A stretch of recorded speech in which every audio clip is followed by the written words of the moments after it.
It's been almost 2 months since I have been practicing semen retention, and today I almost just relapsed. I did not relapse, but I was this close to relapsing, this close. And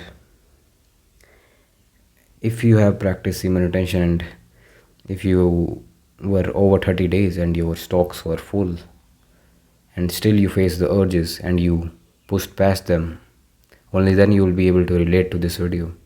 If you had these urge, if let's say if you practice semen retention for 30 days and you were filled with this intense urges, and you ended up relapsing, then you won't be able to relate to this video. I will say that the urges, for me personally, I don't have a I don't have a problem with watching porn. I never had that problem. I had it with female interactions, and I was quite old school, so I like to create scenarios in my head. That's about me. So when I'm alone, I don't have much problem with dealing with lust because I don't open the sites. I don't I don't engage in anything lustful online. I want it to be tangible. That's my problem. So what happened? I won't go into much details because that will sound gross. Just know that it happened in the morning in the gym. So the situation was this close to escalate, and it was no. I'm not going into details. Let's keep it private. So I was this close to escalating uh, something spicy activity, let's say. But what stopped me, which is kind of funny, what stopped me is because was I was bricked up, and it was almost about to be noticeable to that woman. So I kind of pulled myself back. I avoided the conversation. It might have felt like I'm uninterested, but that kind of saved me, I'll say, because that is always going to happen if you are engaging in flirtatious conversations, flirtatious interactions, especially when there is just one woman in the room. You are going to be bricked up. That's pretty normal. So I was this close to engaging in a spicy activity. So I came home and I took a bath, and I was still in the fields, let's say. I was still My mind was still running very fast and creating scenarios very fastly.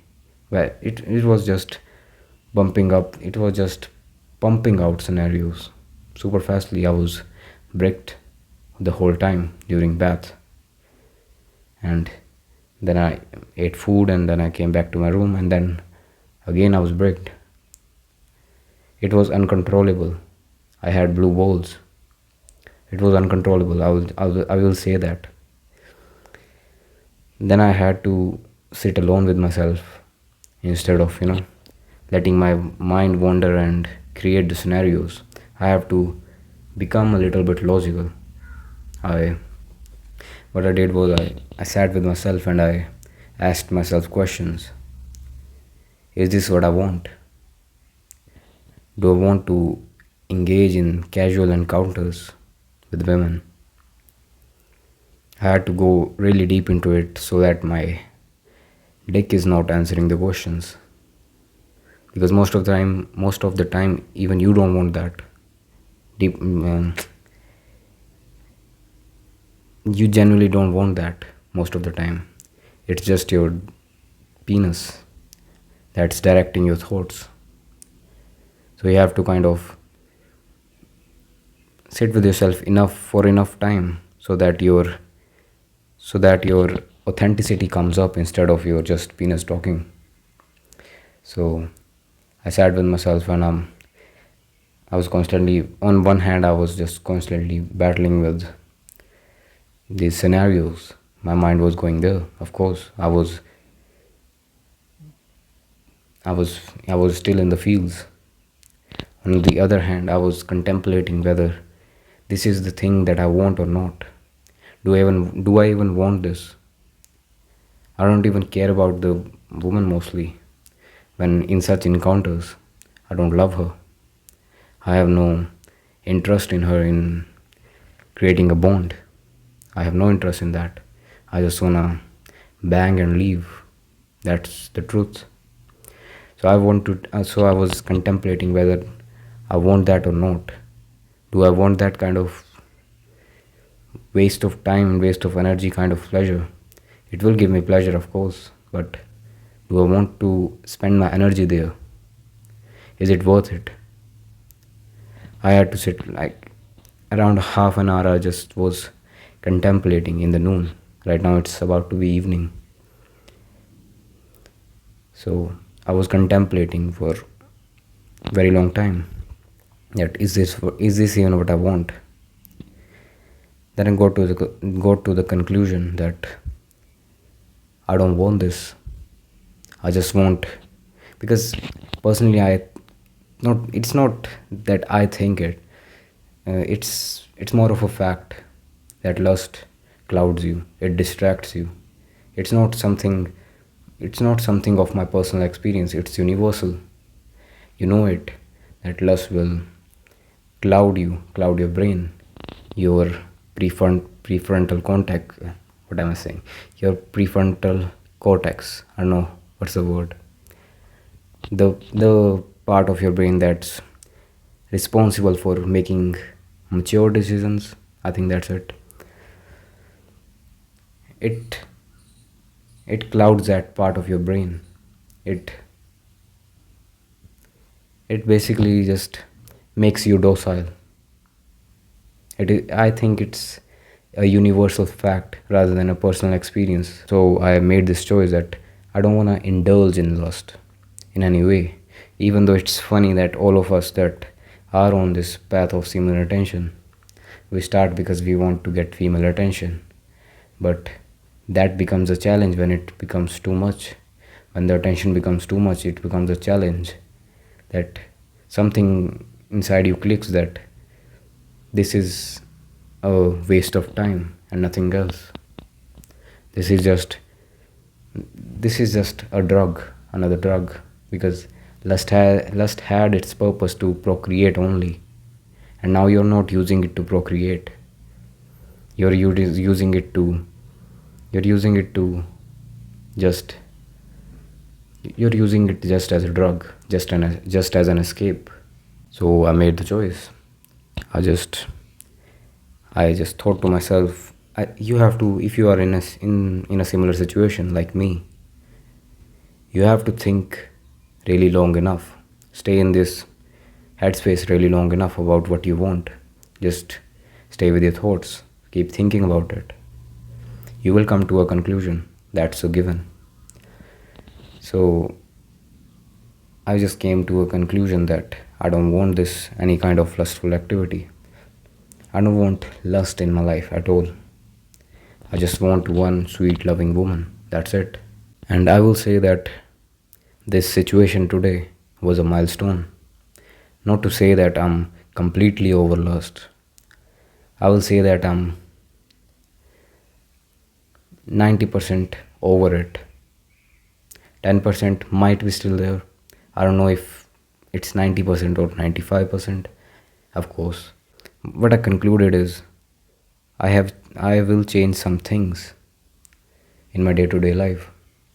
Since digital lust is not my problem, it's it's tangible lust, like day-to-day interactions. That's what arouses me. Digital is not much of this. Digital just looks fake to me, let's be honest. And I don't want to see another man banging another woman that I desire. So that's kind of funny. It's not that I have never watched it. I have, but it was never an addiction. It was more of like, 1 month or 2 once a month or two. I liked my own scenarios more than the stories. So yeah.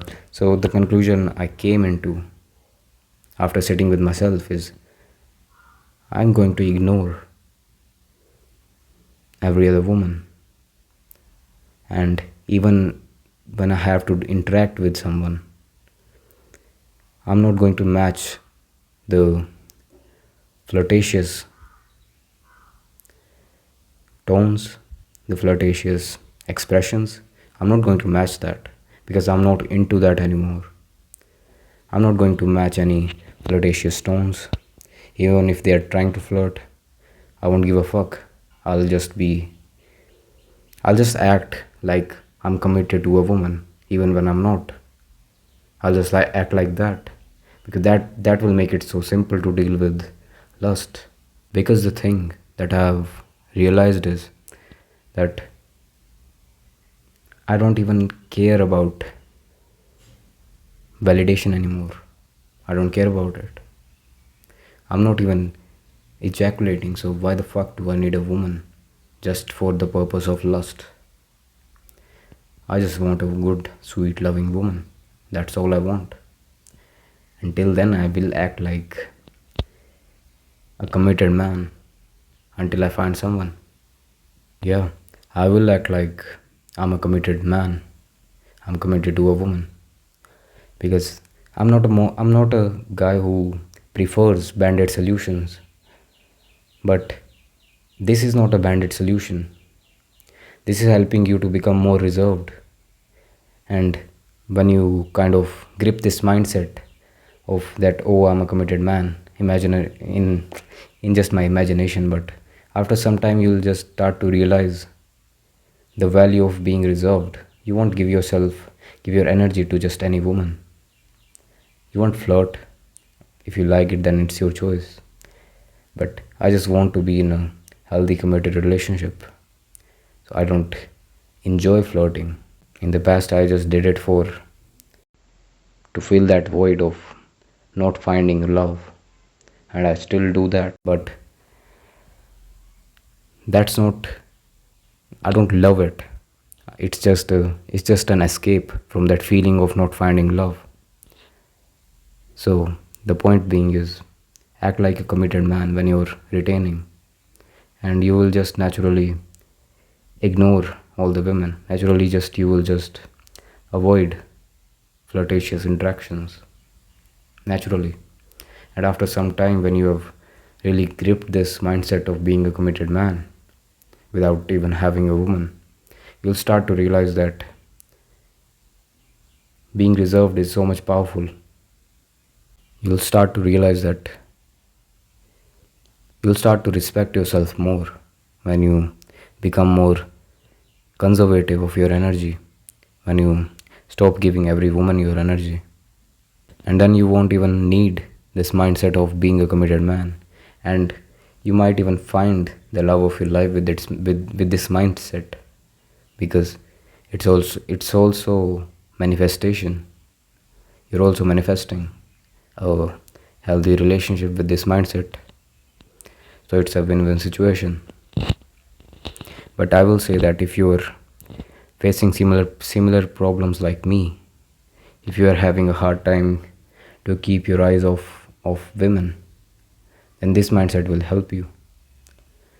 You will just naturally avoid any kind of flirtatious interactions, you won't match flirty tones, you won't match flirty body languages, because in your head you are a committed man, so you won't do that. So yeah, this was my experience of today. I almost relapsed, but I didn't. So when I was almost about to relapse, I was seeing lust as high up there, as if it's bigger than me. But when I just observed it and I kind of made my decision on what I want, I rose above it. So I look down on it now, as if it's not bigger than me now. I have risen above it. Lust is not bigger than me now. I will I will say that it is a milestone to me. It is not, it is now I look down upon it. I'm looking down on it because I feel so much bigger now in terms of dealing with lust. It doesn't seem to have that hooks on me that it used to have when I wasn't on this path of retaining. So, yeah, that's all for today. I'll see you soon and have an awesome day.